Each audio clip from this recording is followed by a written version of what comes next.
Well, what is going on, everybody? Welcome everybody into the Overreaction Buffalo postgame show on the Overreaction Sports Network, presented by FanDuel. My name is Joe Miller, and you can find me on Twitter at Joe Miller, wired alongside my co-host for this year episode, former Buffalo Bill, former Swiss Army knife Jerry Ostrowski, and you can find him on Twitter at Ostrowski_Big O. We are excited that you are joining us live if you're joining us live right now, or in post in podcast form. But please do us a favor. Please hit that like button, hit that subscribe button, whatever platform you're consuming this presentation on. Do us that one simple thing. Hit the like, hit the subscribe, hit the notification, all the buttons, all the things. Leave a comment, leave a review, tell a friend, all that good stuff. The Buffalo Bills, coming off a 40-9 victory over the Panthers last week, seemingly had not convinced the Mafia that they were back, but they got their get right game against the Chiefs as they send them back to Missouri after defeating them 28-21 in a nail biter that didn't really feel that close, Jerry. But the Bills, desperate to stay ahead, or stay on pace, I should say, with the Patriots in the East and the leaders in the AFC overall, did just that in this game. A W is a W. It was a great football game. I was nervous the whole time. Jerry Ostrowski, happy Victory Monday. How you feeling? I feel really good. Obviously, I will go out and admit it. I did not pick the Bills to win this game, and the Bills did. And that is fine. That's part of it. And if I have to pick the other team the rest of the season, my goodness, I will pick the rest of the team the rest of the season. Because what we saw out of Buffalo tonight was something we have not seen them do against the Chiefs in quite some time. That defense affected the game greatly. I mean, you look at a defensive line that had 3 sacks, 15 quarterback hits on Mahomes tonight. They pressured Patrick Mahomes 20 of his 38 dropbacks. That's for 52.6%, according to Next Gen Stats. I mean, just an absolute dominating performance out of the defensive front and the pass rush. Now, obviously, as elated as I am, I also want to vomit because, we lose Michael Hoyt for the season. Yes. And just, I go back sitting here waiting for the show, and I think about that defensive front. If you had Bosa, Ed Oliver, Hoyt, and Rousseau, I mean, just the difference makers that group would be. But the other part of this is this. It's the secondary. We saw a lot of man coverage tonight. We saw a confident secondary that wasn't spot dropping and allowing the Chiefs to do whatever they wanted to do underneath. We saw Maxwell Hairston running with receivers stride for stride. Fast. We saw Cole Bishop have his best game as a pro and affect the Chiefs offense physically, not just with his coverage, but physically. That's the other thing about this defensive performance today. I mean, I thought they physically made their presence felt. Yeah. Just an awesome game by the Bills defense. Offense does what it needs to do and really followed that blueprint word for word, line for line. I mean, what we all felt they needed to do, they did. And you know what, Joe? We talked about it off air. Sean McDermott and his coaching staff, they outcoached Andy Reid and his coaching staff, and we haven't said that in quite some time. In this game for sure, and it's gonna bring out the proverbial, well, they didn't show us anything and they went to vanilla. I feel like to your point, the last time we saw any type of pressure was probably the only time we had ever seen the Buffalo Bills defense get pressure on Pat Mahomes, and that was the Kansas City game in Kansas City that you and I and John went to, the Von Miller game where Taron Johnson picks off the ball at the very end of the game in the last play to seal the victory. The Bills generally just outscore them. There is sometimes some shutting down of them on defense, but there's never really that pressure. That's what we've always been pining for, was the pressure on Pat Mahomes. You saw the Eagles do it in the Super Bowl. You've seen it a couple times this year, and they just had Mahomes befuddled, as it has been widely reported already after this game that he was below 50% for the first time in his career in completions. I believe it was 44. Right. Excuse me, 44.5 or 44.9. Meanwhile, on the flip side of that, Josh Allen had the highest completion percentage of his career at 88.5, which is also a Buffalo Bills franchise record. But yes, to your point, the defense did what it needed to do and then some. Like it was a Jekyll and Hyde moment when you look at the defense from the first 4 or 5 games of the season to the last 2 games of the season and kind of what they've been doing. And then the offense, I didn't need the 4th and 9 or the 3rd and 9, 4th and 9 wide receiver screen, 3rd and 9 wide receiver screen for 10 yards or whatever it was that didn't make it. But other than that, the offense looked good. The offense looked sound. Josh Allen was throwing the ball confidently. It was a good football game. Jay. Exactly. I think when McDermott went for it on fourth down, I mean, I think it's much. I think another possession and points are much more important than 30 yards on a punt. And Yes. I think we're seeing that. And you look at a game that was pretty even as far as possessions in this game by both teams, although Buffalo greatly controlled the time of possession. They had 34 minutes, 45 seconds. The Chiefs 25 minutes, 15 seconds. Yeah. But in crunch time when it mattered, and it's so funny as we like to really just,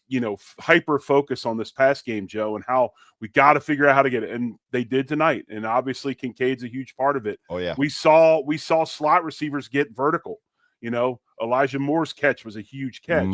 But even so, it is awesome to know that at any time you can run the ball with this team and control the clock, especially in 4-minute drill. And in the second half, Buffalo's time of possession, 8 minutes and 42 seconds exactly in the third and in the fourth quarter. And you look at Kansas City had exactly 6:18. So when it mattered, they controlled the ball and did what they needed to do. Just a great performance by the Bills tonight. Yeah, and a huge third down conversion on a pass finally to James Cook. A little swing route, which was nice to see. Like it looked like they tried to go for it one other time, and that was when Allen pumped it twice, and I couldn't see who he faked out of it. The linebacker jumped up and then he ran for whatever it was, 6 or 7 yards or something like that. But it was something to see as far as that goes. You've already hit some stats, which is good. There's a post out there right now from Nick Veronica at Nick Veronica.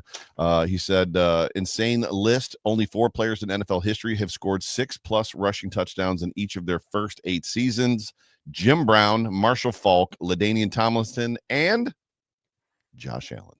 Yep. Which is quite company, rare air to be in. The dude just continues to set kind of records and things like that. As far as everywhere he goes, a record seems to follow him and he seems to break them. And I feel like this staff goes after them as well. When you look at the pressure rates, what did you see from the defensive line? Were they playing what you guys call games? Were they doing a lot of games? Was it just an energy thing?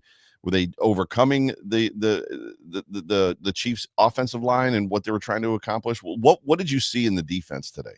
Well, I think first of all, you saw a performance out of Joey Bosa and Rousseau that was something we've wanted to see for quite some time. They took advantage of tackles that weren't playing at a very high level from Kansas City. They got pushback, they compressed the pocket, and they were able to get off blocks and make plays and collapse. Right. Inside our defensive tackles, I thought, Larry Ogunjobi was pretty decent, but, we're not going to get a ton of pressure with these defensive tackles. Again, we roll out with, Jordan Phillips, who probably has a AARP card.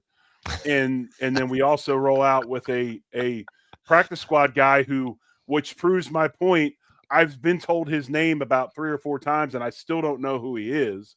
And we, another practice 72? squad player. 72. I didn't know who he was either. I was like, 72? Who's that right. guy? Ogunjobi and Deion Walker, who did not particularly play well today at all. Right. So that was our inside guys. But where they really did their damage was in that nickel and dime look. And I thought the set that was really good. And I thought the thing that really complemented each other was when they went to Dorian Williams and Michael Hoyt. And you would see Dorian go like he's going to blitz, actually make contact with a guard, and then pull back out to play that spy. And Hoyt was kind of playing a contained rush inside as well. Almost, they were playing off of one another as kind of dual spy look. And then you had Bosa and Hoyt and Rousseau flushing Mahomes and getting that pressure. It all worked really, really well together. And again, just the loss of Hoyt is just mind-numbing to me. We saw what he could bring to this team for 2 games, and now he's out. But that whole aspect of the nickel and dime look, and then with Rousseau and Bosa's dominating performances, just stymied the Chiefs because we saw Mahomes be very, very effective this year, scrambling and making plays. Yes. And it almost looked like, Joe, a mirror image of what we saw out of the Bills when they played New England and Atlanta with Josh Allen. Yeah, yeah. And, the points in time this game where Allen got sacked, a few times he left clean pockets. Yeah. But then he kind of reeled it back in and sat in there and made plays, got a little confidence, hit some runs and stuff. But yeah, I thought that those dime and nickel packages with those guys were really, really good. And again, that's coaching. Yeah, there was a lot to like about this football game. The Buffalo Bills coming into this football game were home underdogs for the first time. The FanDuel line had them, I think, at -2 by kickoff. Home dogs, home in their own stadium for the first time. I don't know when the last time that was, whether it was 2019 or 2020, but it's been a minute. Come out 7-point victors in it. And when you look at the defense and you look at the guys that came in and subbed, whether it was Cam Lewis, Maxwell Hairston was leaked in and out. Dorian Williams was playing football. Like, you get the guys that you mentioned on the defensive line, and it was subtly quiet. There was no real, you had huge days from Cole Bishop, to your point. Maxwell Hairston has the interception, is like stuck on Xavier Worthy, arguably the fastest player in the NFL, stuck to his hip like he wasn't going to let him go anywhere all over the football field. There was just a lot to like defensively for me in this game, and it was very much where did these guys? I did not expect it. I told a couple people I expected a 3-possession loss. Like, I thought we'd lose by 17 points. I thought the Bills would try to hold on to the football, play Dick Duran football, limit possessions, do that stuff, and I felt like the Chiefs would just target guys all the way straight down the field. Well, and had a possession. They did limit possessions. That's the right thing. They did that, but the defense was the part I didn't expect. Right. And I think you saw a little bit. I think if you watched enough of last week in Carolina, you kind of saw what the Bills were trying to get to when they got to Kansas City.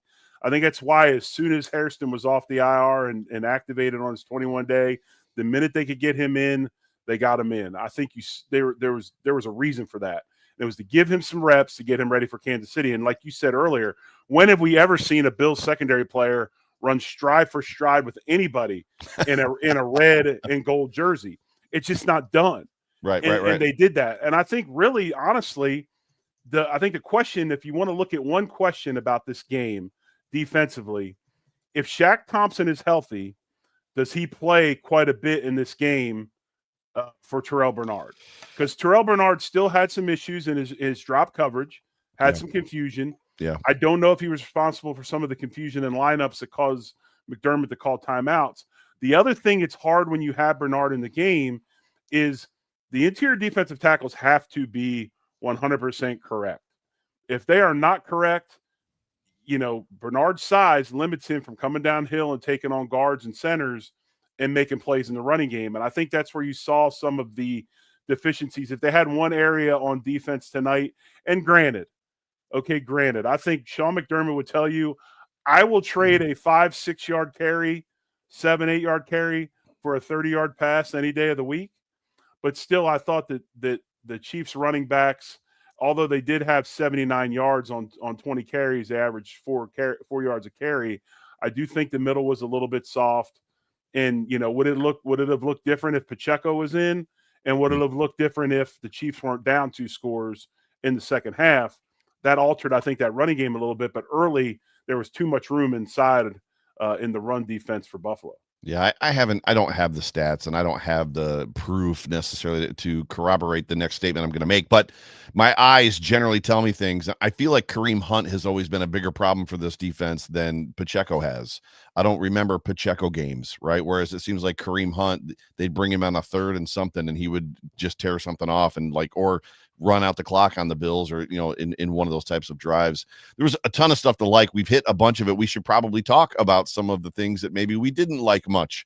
Terrell Bernard is a bit of an enigma. We talked a little bit about it before the show started. And, we talked about it last week. I asked last week if what we saw last week against the Panthers was somewhat of a quiet benching, putting Terrell Bernard, as the emergency sort of middle linebacker in case somebody got hurt. And then coach's words post game were a little bit strange. And then I asked the question on social media, and then coach came out this week and Matt Perino basically pressed him on it. And coach said before the Shaq Thompson injury was announced, coach said, we're going to take a look at all those guys, Milano, Bernard, Shaq, and Dorian Williams, and figure out which one is the best fit, which was not I'm going somewhere with all this, I promise, which was not a glowing, no, Terrell Bernard is our guy. Matt Milano is next to him, yada, yada, yada, vote of confidence. Shaq Thompson comes up with the injury, isn't able to play this game. You would half expect Terrell Bernard to come out hair on fire in this game and like plant himself as this is my position. I'm taking it back and nobody else is going to take it away from me. And meanwhile, to your point, we saw Terrell Bernard have trouble in this football game, like noticeable trouble, like even getting the defense together trouble where coach had to call 2 timeouts because of it. Well, it's hard to play with your hair on fire when you're responsible in playing zone. Zone coverage is a little bit different. I almost feel like with Bernard sometimes I'd like to see them man him up on somebody, just let him go run with him. He is a good athlete. Right. And, take away some of the indecisiveness for whatever reason. And we've always felt that he's been a really good Tampa 2 type of linebacker. He's having troubles with it. And I don't know if it's because he doesn't have a trust or a mesh with those safeties or not. I'll say this. This was the Cole Bishop game. Oh, yeah. If we want to talk about history, I mean, Cole Bishop didn't have any problems. No. And what's funny is we talk about, Poyer being old and ineffective. Poyer had 5 tackles, 2 of them solo, and he didn't stick out to me either. No. So really efficient by the back end, but for whatever reason, Bernard's having issues with that mesh in that zone coverage. And then the other thing, of course, and it's never been his strong point. What his strong point has always been is finding the open gap, making the D-line right, and shooting gaps and getting tackles for loss. We haven't seen that either, whether that's by design and this defense is trying to make him play a little more straight up or he's just not seeing it. The big splash plays we're used to seeing out of Bernard, we have not seen. Yeah. Which is it just, you almost wonder if he's just too much in his head. I love the comment about Poyer. Jordan Poyer is making himself very useful and very trusted in this defense. And as far as like making plays, being quiet, not making mistakes, it was a great, the whole thing was just a great experience. It was fun to watch, kept me on the edge of my seat. Other things is, you're going to say something? Yeah, I was going to say this. You think about this, when you look at this box score, this Bills defense, and you look at the players that are playing right now, especially in the secondary positions. Okay.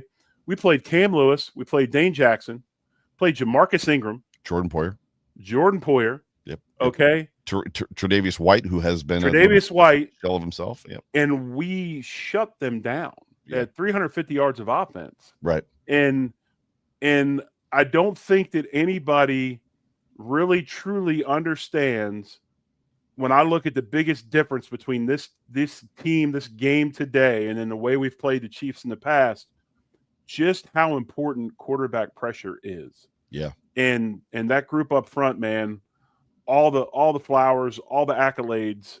I'll tell you, man, I absolutely, and I've said this at the beginning of the year in praying that he stays healthy, but I absolutely love Joe. I've loved the Bosa's forever. Him and his brother. Having Joey Bosa on this team makes me so happy. Yeah. But the thing that Joe, I'm sorry, I'm going to go a little bit longer here. But you're good. The thing that makes me sad about the Hoyt injury, not as much as him not being out there and being productive, you saw with Bishop being confident, with Hairston, with Hoyt.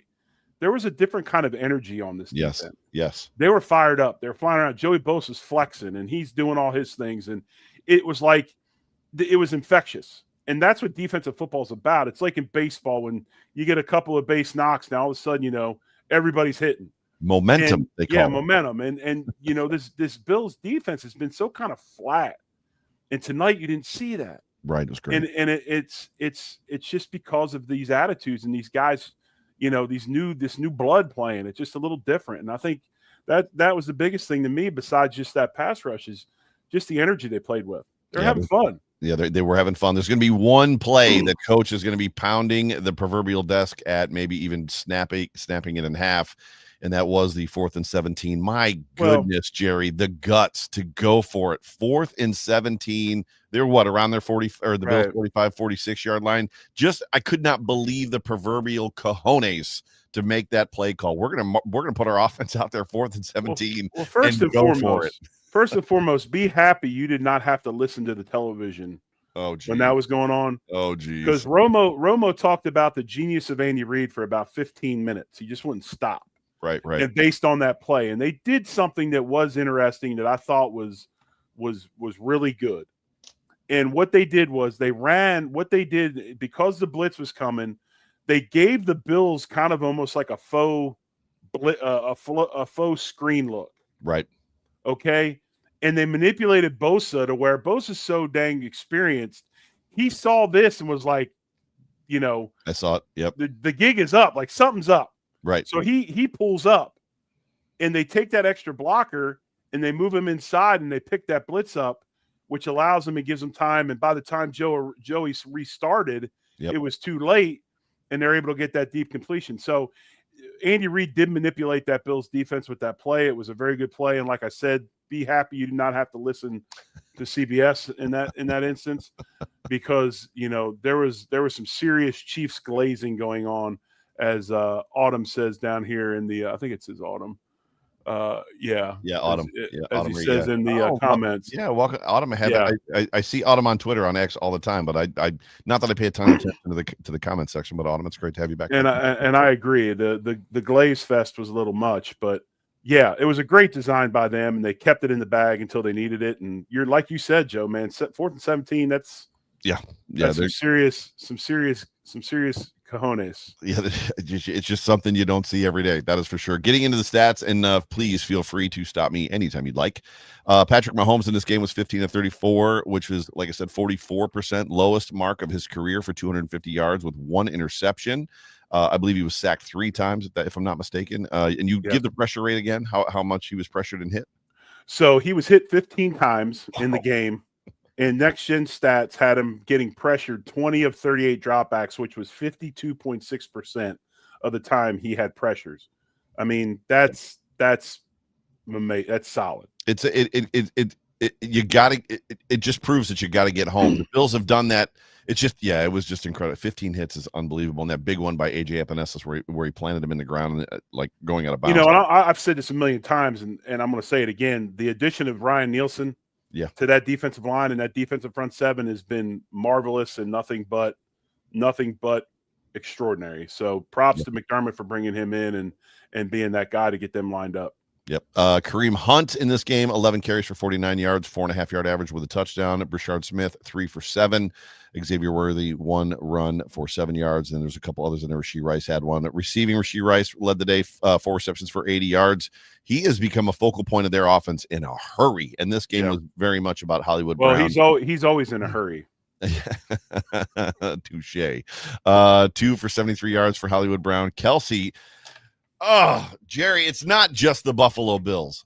How does that man run away? Like, how does every defense in the NFL leave this guy open in their secondary? They don't leave him open. The dude's that good and finds creases. I mean, that's what he does. But I'll say this. I will say this. When he went in the locker room at halftime, he felt it, because that Bishop hit on him in the end zone was big time. I don't know if you saw it from the stand. I did not. But that play to him when they forced the field goal, that last throw to the Kelsey. Oh, right. Cole came off of his deal and came over and cleaned him up in a bang play, to where it wasn't like roughing or targeting or whatever. Right. He smoked him. Nice. And he was slow to get up. The Buffalo Bills in this game, Josh Allen, 23 of 26, 88 and change percentage completion wise, 273 yards with a touchdown. Also added 3 on the ground. James Cook, 27 carries for 114 yards, 4.2-yard average, continuing his run. Josh Allen was 6 for 19 yards, 3.2. Ty Johnson, 2 for 8. Receiving. So here we go again. Every single time you watch football on whatever, Thursday night, Sunday night, Monday night, if a quarterback in the NFL, and it's, as much as we make fun of the everybody eats moniker, and there's some other teams that are trying to steal it, but if a quarterback targets like 6 different receivers, the announcers absolutely immediately say something. Meanwhile, Josh Allen, once again, 1, 2, 3, 4, 5, 6, 7, 8, 9, 10. 10 different receivers in this game caught a ball, which is insane to me. Dalton Kincaid leading the way, 6 receptions for 101 yards with a touchdown. Khalil Shakir, 7 for 43. Dawson Knox, 1 for 30. Elijah Moore, 1 for 28, which was, to your point, a very big catch. Jackson Hawes, 1 for 18. Could add 2, had the one ball slip through his hands. Keon Coleman 2 for 17, Ty Johnson 2 for 12, James Cook 1 for 11. I mean, Tyrell Shavers 1 for 7, Curtis Samuel 1 for 6. I mean, impressive, Jerry. Very impressive. Well, that one ball that Hawes dropped that he should have caught was a 3-2 fastball that was thrown at him from the closer. That thing was humming now. I don't think that Hawes has probably ever had a ball thrown at him that hard and that direct. But, it's funny how this whole thing meshes together. And obviously, Dalton Kincaid, I'm happy for him because he took a ton of heat at the end of the year last year. I don't think anybody realized just what he was playing through. And now he's healthy, Right. looks physically good, making big plays downfield. But again, I will say this. And if John Fina was on this set, he would be saying the same exact thing. You can say what you want about passing games and verticality and all that. And I hope to goodness by the time we get to Tuesday night, we're talking about another receiver that's been added on this roster. But when you look at the Bills, it is really, really nice to be able to go out there and say, okay, we're going to run the ball right there. Here's where it's coming, right here. Okay, and you need to stop it. And most of the time they can't. Yeah. They did run the first down run. They ran a first down several times, which was stopped, but I felt like that was setting. That's something I wanted to ask you. I was thinking about this during the game. You and John both have been talking about the Bills doing run things to set up off of those packages. Did you begin to see that in this game? Well, I think so. And I think the biggest thing is the Bills really understand who they are, and they're not a 3rd and 10 team. Right. Okay. They know this. So Buffalo really tries to get in 3rd and 6 or less. Right. I think they feel comfortable in that range. If it's 3rd and 4th, where they need to hit Shakir or whatever for a quick pass, they got guys they can do that with. I thought that they should have run it a little bit more, honestly. And of course, I'm not talking about the 4th quarter when they ate the clock up, but in the 3rd quarter, there was a few times where we ran it on first down and had a yard or maybe 2, and then the next play we were right back to try to make a short pass or passing game to where we got in 3rd down and long. I felt that we should have run on 1st and 2nd down and made Kansas City prove to us that they could stop us on back-to-back plays. So if anything, 35 runs tonight from the Bills, I'd have liked to have seen that number over 40. Yeah. It's such a delicate balance between how much running is enough and how much is too much, and how, getting your passing game in. You feel like both sides of that equation are rhythm parts of the game, right? Running the football is a rhythm aspect and passing is a rhythm aspect. And Josh talked about it in his post-game presser that he felt like, he was in the slot finally for one of the first times this season, I think is what he said, that he'd been struggling over the last several games, just trying to feeling right with his passes. Cause as we know, he's worked on his throwing motion a lot since he's gotten into the pros. But yeah, it would have been nice to see a little more run. It would have been nice to see them actually run out the clock at the end of the game instead of, I know they got the ball back with 22 seconds, but still it would have been nice to, obviously if Prater makes that kick, then none of that matters at that point. Obviously we know Josh is not an anticipatory or timing thrower. Correct. He's a sight thrower. So yes, when you've got a bunch of receivers that have a hard time getting separation, your quarterback doesn't trust it because he doesn't see it. Right. And that's where you get in trouble with Josh Allen.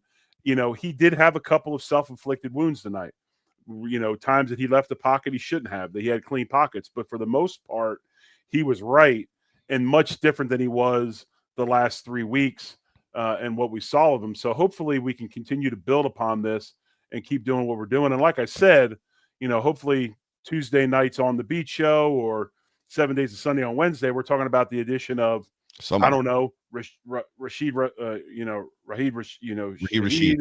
or Olave or somebody. Raheed Shaheed. Yeah, or Jacoby Myers, or I hope not Jacoby Myers. We don't need another slot wide receiver in this. I'm just throwing names out. Somebody, right? But in some case or some instance, because again, like early in the game, I don't know about you, but like the second pass of the game went to Coleman. I was like, my Lord, here we go again. We're going to make him the focal point of the offense. But, I do think that they did a good job of setting things up. And of course, everything was built upon that running game that Buffalo does so well. Real quick through the team stats, the Buffalo Bills in this game had 404 total yards to the Chiefs, 305. 263 passing yards to the Chiefs, 226. Rushing yards, 141 for the Bills, 79 for the Chiefs.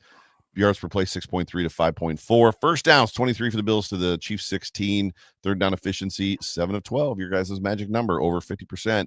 The Chiefs, 3 for 13 on third down. That is a hell of a job by that defense. Fourth down efficiency, 0 for 1 for the Bills, 2 for 3 for the Chiefs, including that 4th and 17, which was one of the gutsiest play calls I've ever seen in my life. Total plays for the Bills, 64, the Chiefs, 57. Sacks allowed, both teams 3. Punts, both teams 3. Penalty yards, minimal, 4 for 40 for the Bills, 3 for 25 for the Chiefs. Fumbles, no fumbles, 1 interception by Pat Mahomes, and you already talked about the time of possession. So, stats-wise, I mean, am I wrong in saying that it felt like the Bills kind of dominated that game? I mean, it came down to the wire somewhat, a little bit. It came down to the fourth quarter, but it didn't feel that close. It felt like the Bills were in control. No, they completely were in control. They dominated the stat lines. They dominated the time of possession. They dominated defensively. I mean, this was a game where, like you said, if the kicks made, we're not even really stressed at all. Right. But the fact of the matter of that we ran the clock down and did what we were supposed to do, and clock management was perfect there. Yes. To where they had 21 seconds to do anything, and they needed a touchdown. I thought that was good. But I will say this, Joe. One thing about football is when I watch a lot of football, you know, I get very, very hungry. And, you know, one thing about being hungry is you can always go to the Anchor Bar, which is a proud sponsor of the Overreaction Buffalo Sports Network, powered by Believe and presented by FanDuel. Anchor Bar, the home of the original Buffalo Chicken Wing. And it is the place to watch Bills games as well. And you can watch all your favorite Buffalo team sports there. You can watch the Sabres if you like as well. Mm-hmm. And you can go to anchorbar.com. If you're not in the city of Buffalo, there are locations across the country. Matter of fact, Joe, they got 16 locations with 3 new locations opening. One is already open. 17 now. 17? Yeah. Okay, 17 good locations. 17 is a good number. They should just stop. Yep, Stop 17. One being in the hometown of one John Fina in Tucson, Arizona. That's right. They got one in Frisco, Texas that I like to hit when I go down and see my family, and then also in Raleigh, North Carolina. But, you know, Anchor Bar, fresh wings, never frozen, jumbo, high-quality wings. Their wings are deep-fried and sauced to your liking with over 24 varieties of sauces and dry rubs to choose from. They've got other options if you're not into the whole chicken wing thing. If you bring somebody in and they're like, I'm trying to eat healthy. Well, they've got salads and wraps as well. But, you know, and then if you got the person that likes to act like they're eating wings, but really they're eating sauced chicken nuggets, they've got boneless wings as well. So nice. They've got everything you need at the Anchor Bar. And again, like we like to say here, the Anchor Bar, a proud sponsor of the Overreaction Buffalo Sports Network. Love it. Great job on the read. It is time for the Dude Awards, Jerry Ostrowski, and we've got a lot to choose from as far as 2 weeks in a row with a lot of good up Dude Awards. And for those of you that are potentially new to the show, haven't listened before, a lot of people do arrow up, arrow down, thumbs up, thumbs down. We here on the Overreaction Sports Network give away the Dude Awards, which basically means if a guy had a great game, dude, great game. And if he didn't have a good game, then it's dude, we probably need to talk. It wasn't. So there's an up dude award and a down dude award, and we never give Josh Allen the dude award because Josh Allen is that dude. In fact, we like to say that the trophy, which doesn't exist, has Josh Allen at the top of it. So with that, I probably already know where you're going to go. Same place you went, I think, last week with your dude award. Who would you like to give it to, Jerry Ostrowski? I would like to give my dude award to number 97. Oh, so no, it's not who I thought it was. Number 97, Joey Bosa. 3 total tackles, 2 solos, 1 sack. He had 2 tackles for loss, 5 quarterback hits. Absolutely affected the Kansas City game plan. Patrick Mahomes knew where he was at all times. That's why we signed Joey Bosa, folks. You want to know why we took a chance on a guy that had some injuries and is a little bit older? Because he's invigorated, he's healthy, and he's playing this way. And I was happy to see it. Like I said, I'm a fan of all things Bosa. And I also am a fan of his mom and dad for meeting and one day having Joey and Nick and, you know, all those different things as well. So no, my dude award goes to not only the Bosa family, but specifically Joey Bosa. Very good. Mine is going to go. I'm going to go where I thought you were going to go. I'm going to go with Cole Bishop, who led the team in tackles for this football game. And I think more so than even that, he just made his presence felt. There was very much a danger Will Robinson kind of feeling in that defensive backfield, knowing that Cole Bishop was back there quietly hunting, just whether he was making the tackle, getting hits on people, or breaking up passes and plays. Cole Bishop is really starting to come into his own, which is probably exactly what this defense needs. A guy, to your point, with some energy, I don't know what he has as far as like hype stuff like Hoyt has necessarily or Bosa has, but he's definitely got some big play energy in him. And yeah, he gets my dude award for this football game. Down dude awards. I don't know that I've got one. Somebody in the comment section put Poyer, I think, or Trey White or somebody, and I was like, I'm not so sure. I'm not giving Prater for missing a kick. I'm not giving anybody a down dude award, man. You don't give down dude awards in wins like this. This is a big time. Everybody, even people that maybe struggled a little bit, they contributed somehow. This is a money game for the Bills. No down dude award for me this week. I'm only up, man. Yeah, the good news is the Buffalo Bills kept pace, as I said, with the Patriots, who won today. Who else won? The Colts lost, which helps the Bills. The Bills are, a half game out of first place, the number 1 seed, which is, at the end of the day, the most important thing. They did not want to lose this game and be on the outside looking in at this point in the season. I'm laughing because while I won't give a down dude award, boy, Bills Mafia, they're going to find somebody to blame for something. They ran out of beers by the end of the second quarter, or the hot dogs weren't steamed enough. The buns were stale, and the nachos I don't know what. They're going to find something to complain about. Well, there's a comment right now about McDermott calling a timeout on a field goal. There was somebody else that was mad about something. Do you know why they called a timeout on the field goal? I would no, not. Do you know why? Spin. Do you know why? The Bills had 12 men on the field. Is that why? So if you want to give a down dude award or something, you put it on the special teams coordinator for having too many guys on the field. McDermott didn't do anything wrong. You kept them from getting a penalty. And possibly whatever. Okay. They had 12 men on the field. That's why he called a timeout. I do know what you're talking about because the play was lined up straight down my yardage. Yes. Mark. So from where I sit, I can see right down it. And my whole section is not only, I didn't know that part, but my whole section, including me, is like, they're offsides. Like the Bills were also lined up offsides, and coach was looking straight down the line of scrimmage. When you watch it from the TV copy, you see Bishop and them on, which would be the Buffalo left side, the Kansas City right side. They're pointing to the right. They're pointing and trying to get somebody's attention. They keep pointing. And then all of a sudden they call the timeout. Well, the reason they're pointing is they're telling old boy, you got to get off the field, man. You got too many guys. You're not supposed to be here. So it was, hey, kick it and give them a penalty and let them get a first down, and we'll, whatever. Yeah, and that's the thing. Right? If that flag is thrown, whether it's offsides or too many men on the field, that's a first down for the Chiefs, which is you're talking about maybe a whole different football game as far as that goes. But I'm going to work on getting us out of here a little bit early in this year on this Sunday evening for the Buffalo Bills Overreaction Postgame show. Jerry, any final thoughts? No, I mean, I guess my final thought would be this. It was good to watch this game, and the fact that there was a concerted difference in game plan, difference in mentality. It was executed at a high level, and the victory wasn't a fluke. This wasn't a sweated out fluke type thing. This was a legit dominating performance by the Bills against a team that many, including myself, I will put the blame back on me because I do sports radio, and when we do our power rankings on Tuesday mornings, I had the Kansas City Chiefs number 1 in my power rankings. Because, as I like to say, the Chiefs are inevitable. Inevitable. They're inevitable, right?